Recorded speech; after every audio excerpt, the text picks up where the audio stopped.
the horizon, to think beyond the physical entities. So this thing led towards the mental maturity, and it gave the idea of giving some service or providing some service to the community in society, so that there should be positive service.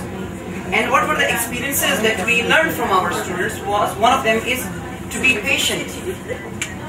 When we see, you see our students listening to us, when we are giving our lectures and students are patient in some of the cases. So when students do something wrong, we should show the patience in this regard. We shouldn't become emotional in this category. The second thing is, students are ambitious. They are updated with the technology. Of course, there is internet, there is Facebook, YouTube, and other sources. So they are more updated. So the teacher has to be, you see, in comparison with the student, he has to be more updated than his student. Then he can maintain his reverence and prestige. Another thing that we learn from our students is, students are more inspired from stimulating individual and personality. The personality, that means the teacher is a role model. That teacher should be a stimulating personality.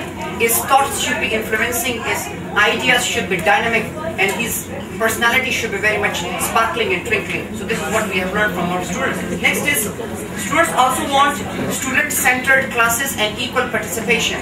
It is not, you just see, the teacher should be dominating the class, but we have learned from our students that there should be equal participation in the class, and the class should be student-centered. So if such elements are brought into practicality, so it will have very great efficacy for us. I think we could change all of education. Yeah, go ahead. Just something to sum up. We need to learn to be students from others. We are learners. Teachers are learners because they think more. We are not gods in the class. We are not gods in the class. We can make mistakes and it's okay. But not frequently. How did you say that? You said it beautifully. You said, we need to be, was it students? We need to be students. We learn from students. Just repeat. You know what it is. We are writing, please repeat. We need to be students of our students. We should be learning all the time. We should learn. I am to learn. Students from us. That's the motto of mother's book. Learn to be students from us. How many of you feel that you have critical colleagues that you talk with about your teaching? Absolutely. Yes. Anybody critical Okay, incredibly important. And that's really what we've been here today, is acted as critical colleagues, which really was sharing what was important to us with others, batting it around and having the respect to challenge each other, but to support each other, which is the same thing that we do with young people with learning communities. So critical colleagues, these are things, each one of these things in the back side of that are things that might be helpful for professional development in looking back over your professional development, but also looking ahead. For example, this seven questions. What part of your professional practice, you can just jot this down, are you most pleased with today? I'm pleased that that didn't happen here. What? They're more enthusiastic than us. More enthusiastic.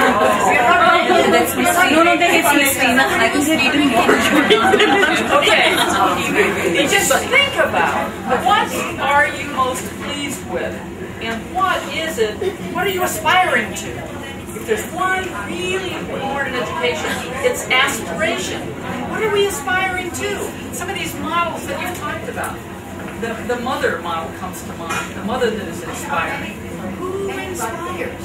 And it could be children, it could be doctors, teachers, but aspirations, to have those alive. What we're doing is doing different things to try to reach some of those aspirations. All right, a year from now, what would you like to say about your professional development? Just think about that for a second. Sitting here, if we were sitting here next year, what would you like to have accomplished, or what would you like to say about your professional development in a year? Are there things that you're going to take from this conference? And that I would give you minutes to jot down, what do you want, and you can put this anywhere, we're on the wrap-up. What are a few things that you want to take from this conference that you don't want to forget, that you want to take into your future professional development? Just jot down a few things. We're taking a minute.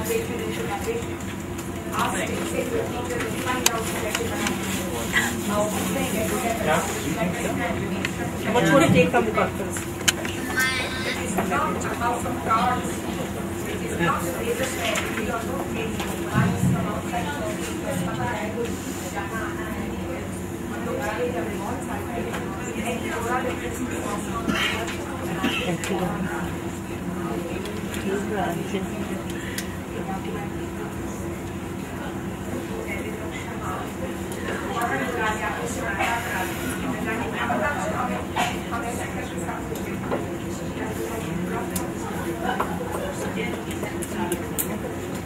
Especially at a conference like this where there's so many ideas. How do you capture a few of them to take with you?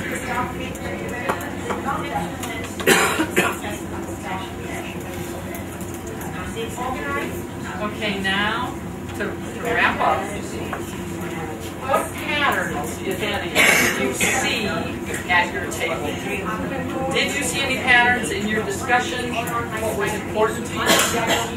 What did you see? And as each one of the tables shared, did you see patterns in what was coming out? What did you see? There were many common aspects and common patterns and common experiences that we all shared. And there were different angles. What were a few of them? Like we all felt the need. We all felt that we made a difference in students' life, and we have learned from students also, or the experience And this is the real reward. Okay.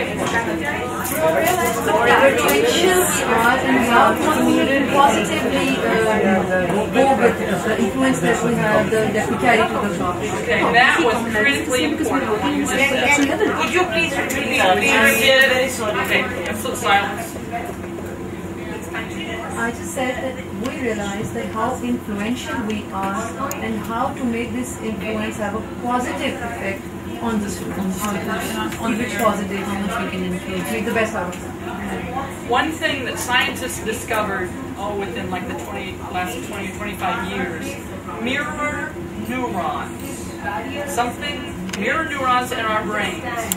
We absorb what we see. And if we think about that, the moods that we're in, how we live our lives, we are models for our students in ways that we can't even fathom. I mean, if you look at a young child walking next to a parent, you see them even walking the same way.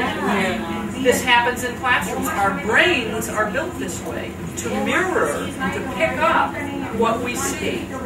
So our role as models is critically important. And we often don't think about that, so thank you. Okay, and we won't have time to go over this, but I want to point it out. What is unique about your own? We've talked in groups, but what's unique about your professional development? Think about that. And then this last one, what have you learned from your critical colleagues today in here? Okay, and this one I want you to say.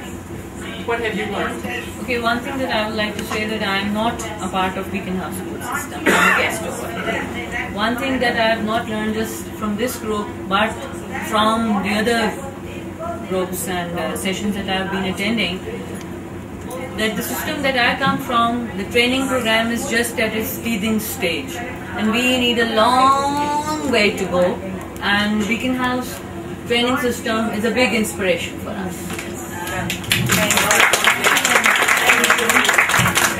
Okay, what else? I think that as teachers, we should know ourselves also. We should give a little time, maybe before going to bed or any moment in the day, just to think, okay, what mistakes have I made and how to correct them. So this is the, I think, most critical part. Self-correction, self-analysis, highly critical. Isn't that as being a teacher, being a reflective practitioner, because I attended that class yesterday. There is just one thing for the second question, what is unique about your professional development, you know what I feel, every next time I do something, I'm satisfied that I do that better than before. There are little changes, there is still a long way to go, and, but every new experience, a repeated experience is better than the earlier one. Absolutely. In some way or the other. Absolutely. And in a way, when you're reflecting, as she was saying, take some time in the day to reflect. If every day when you put your head on the pillow, you thought of one or two things that worked, little moments in your classroom, at work, one or two moments that really make you feel good. That kind of reflection is so important.